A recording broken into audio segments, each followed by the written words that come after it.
Hello again. Older people, certainly those over 50, frequently complain that children don't enjoy the freedom that they enjoyed themselves when they were young.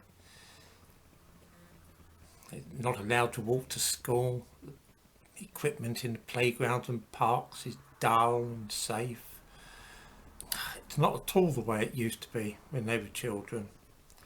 It's all because of health and safety, of course. Whenever older people are talking like this, they nearly always end up by reminiscing how they used to leave the house in the morning during the summer holidays and not come home until tea time or dusk, and nothing ever happened to them. They were all home safely. The impression is, of course, that children these days are wrapped up in cotton wool and that they don't lead very interesting lives, not the way it used to be. Here's how it used to be in the good old days, according to the reminiscences, at least, of some older people.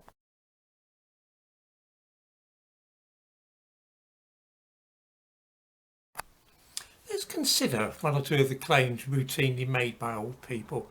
We can start with the idea of walking to school. It's a matter of common observation now that children do not walk to school on their own, certainly not until secondary school, and sometimes not even then. The idea of an 11-year-old, 10-year-old walking to school alone would be absurd these days. And yet it was common enough. In the 1960s, it was one would frequently see 6-year-olds walking to school alone. Nothing happened to them, did it? Except, of course, that it did, but we don't like to talk about it. In 1965, 900 child pedestrians were killed by cars.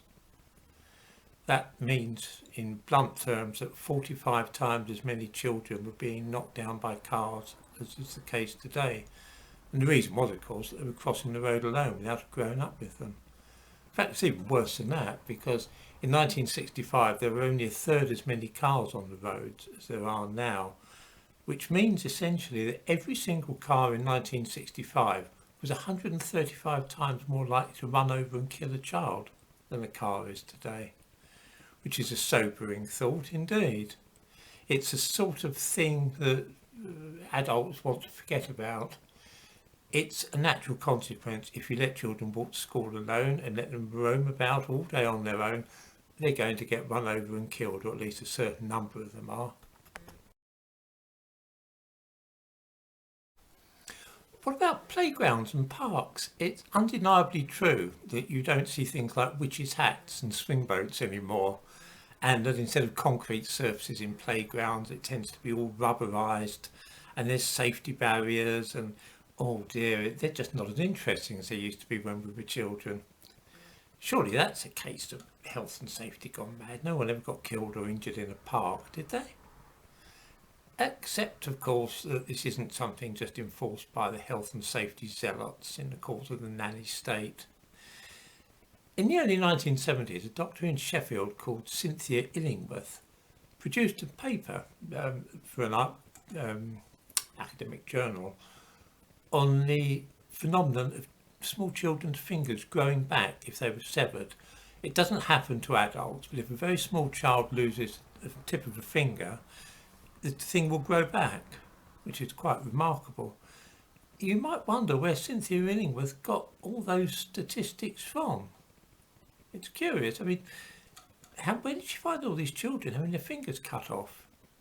The answer is, of course, that she used to work in the casualty department in a hospital in Sheffield.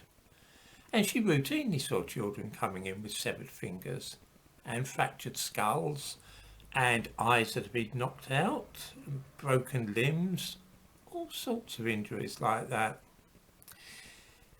She said that the injuries that she saw were indistinguishable from those in serious road accidents. And the reason was very simple. These are children who had been left unattended in parks. They'd gone off to the park to play without their parents, in just the way that many people think children should today. And the carnage was absolutely unbelievable.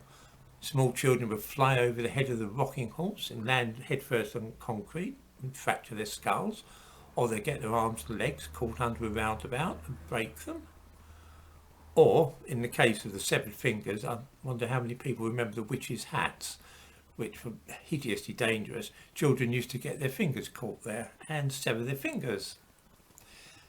Luckily, it's not like that anymore, because since the 1970s and Cynthia Illingworth's work, people have tried to make playgrounds a little bit more friendly and less likely to end up with children coming away looking as if they've been in the war zone.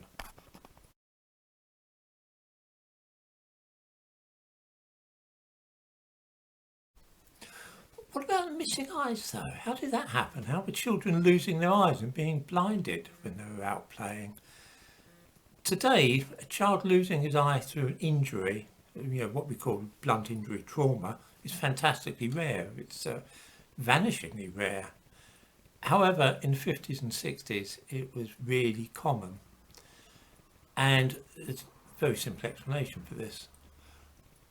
50 or 60 years ago, it wasn't at all uncommon for children going out to play, particularly boys, to take with them air guns, catapults, bows and arrows. Every boy in those days had a knife, a penknife, and they used to play with them. They would fight each other. It was mimic warfare. They would fire air rifles at each other or fire arrows, pretend to be cowboys and Indians, and the result was that people would lose their eyes. In the Lancet magazine, the medical magazine, in December 1962, doctors from the Wolverhampton Eye Infirmary submitted a report, and they said that in the last 10 years they'd seen 610 injuries to eyes, blunt injury trauma to children's eyes, and it was nearly all intentionally inflicted. It wasn't accidents. They hadn't tripped over and hurt themselves or fallen out of a tree. It had been because people had been firing marbles from catapults or waving penknives around or air rifles. I mean, these days most parents wouldn't let their children leave the house carrying an air rifle. It's another example of health and safety gone bad, isn't it?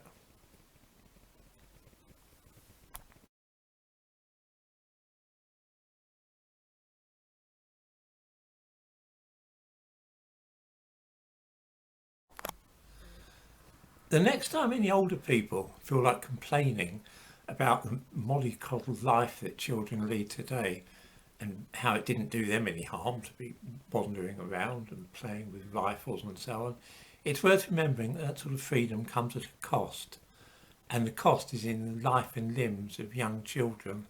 Some of them didn't make it to adulthood, and some that did ended up only having one eye, in some cases no eyes at all. And it's something that's not always mentioned, or it's thought impolite to mention it when people are talking about the good old days.